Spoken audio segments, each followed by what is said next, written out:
Hello बच्चों। कमाल है यार, हद होंगी है। मेरे कुत्ते 2 दिन बाहर भी जाते, मैनू तो एक ही भौंकण लग जाते यार। मम्मी मैं आ गया तो मैं की करा फिर?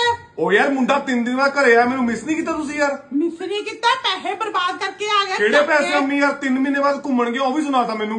गल तो वैसे सही है, 25,000 रुपया लग गया। मम्मा की बना रहा मेरे लिए? अपने लिए चाय बना रही है। तामा मुंडा 3 दिन बाद घरे आया, मैनू भी कुछ खवा पिला दो। बना ला, हथ दिते रब ने। कमाल है यार, गलती हो करती मेरे दा। ओ की हाल है भैणे तेरे? आ गया तेरा भाई। हाल ਤਾਂ ਵੀਰੇ ਵਧੀਆ। ਆਪਣੇ ਜਰਾਬਾਂ ਦੇਖੀ ਕਿੱਦਾਂ ਸਮੈਲ ਮਰੀ ਜਾਂਦੀਆਂ ਨੇ। ਇਹਨਾਂ ਨੂੰ ਬਦਲ ਲਿਆ ਕਰ, ਮੇਰੇ ਤੋਂ ਹੀ ਲੈ ਜਾਂਦਾ 2 ਜਰਾਬਾਂ ਹੋਰ। ਸਮੈਲ ਦੇਖ ਕਿੱਦਾਂ ਖੜਾਈ ਹੈ। ਚੱਲ ਬਾਹਰ ਨਿਕਲ, ਤੂੰ ਮੇਰੇ ਕਮਰੇ ਤੋਂ ਬਾਹਰ ਨਿਕਲ। क्या इतना बुरा हूँ मैं माँ, क्या इतना